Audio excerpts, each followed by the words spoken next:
One of the big stories of election night last year was a huge victory in Florida to restore voting rights to about 1.5 million people. Amendment 4, they were chanting yes on 4, passed with almost 65% of the vote on a night when people elected a Republican governor, no less.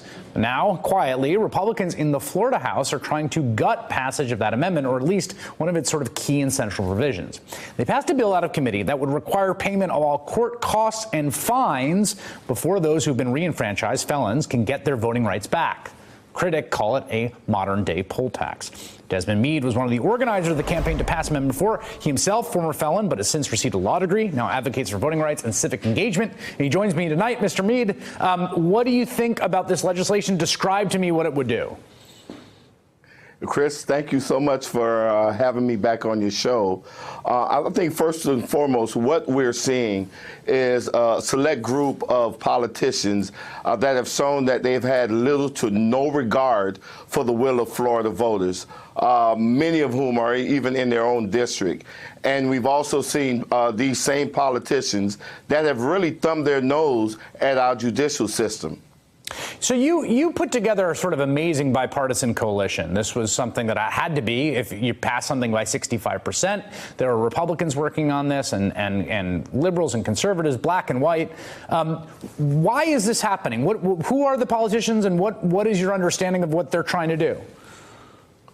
Well, when you look at the language, not only do you see that they're trying to expand what completion of sentence means, but they're also allowing other governmental and private agencies outside of the courts to determine a person's sentence and to determine whether or not an American citizen would be able to register to vote.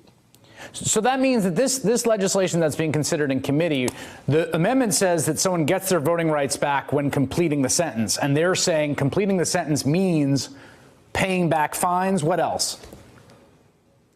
So they're trying to add court costs and any other type of monetary obligations that can somehow or another be attached to a sentence when it's really not.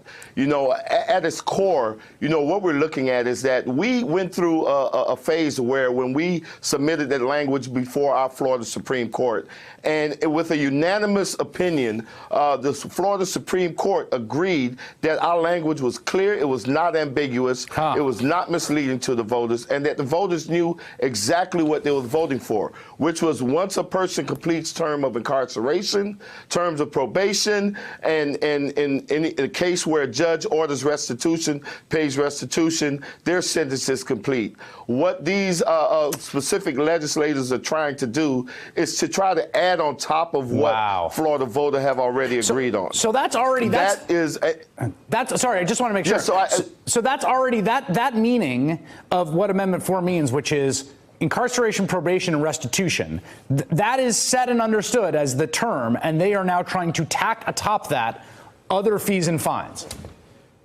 Yes, but you know what? It's a bigger issue that they're toying with. What this country's seen when we passed Amendment 4 was that people from all walks of life and all political persuasions came together and said when the debt is paid, it's paid.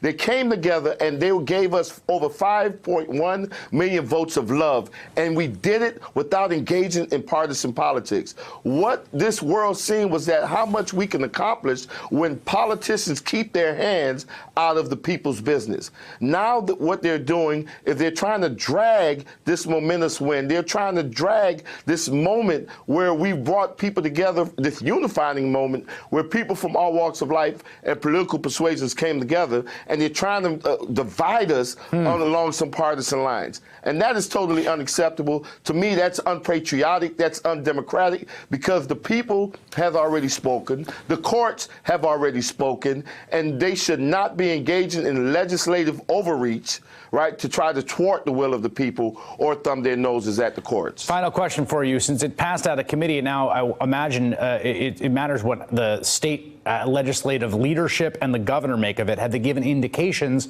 of whether they support or oppose the legislation? Well, one of the things I can say is that the governor, one of his taglines that he says so often is about operating under the rule of law.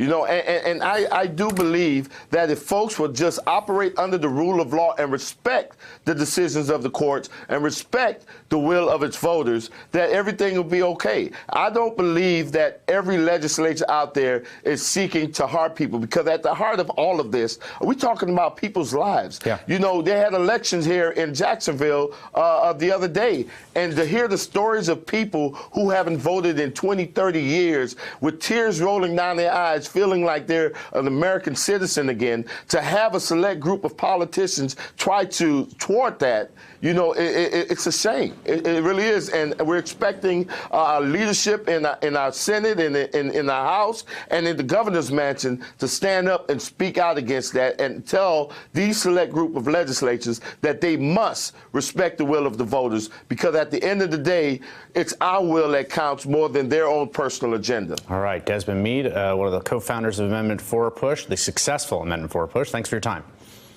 Hey there, I'm Chris Hayes from MSNBC. Thanks for watching MSNBC on YouTube. If you want to keep up to date with the videos we're putting out, you can click subscribe just below me, or click over on this list to see lots of other great videos.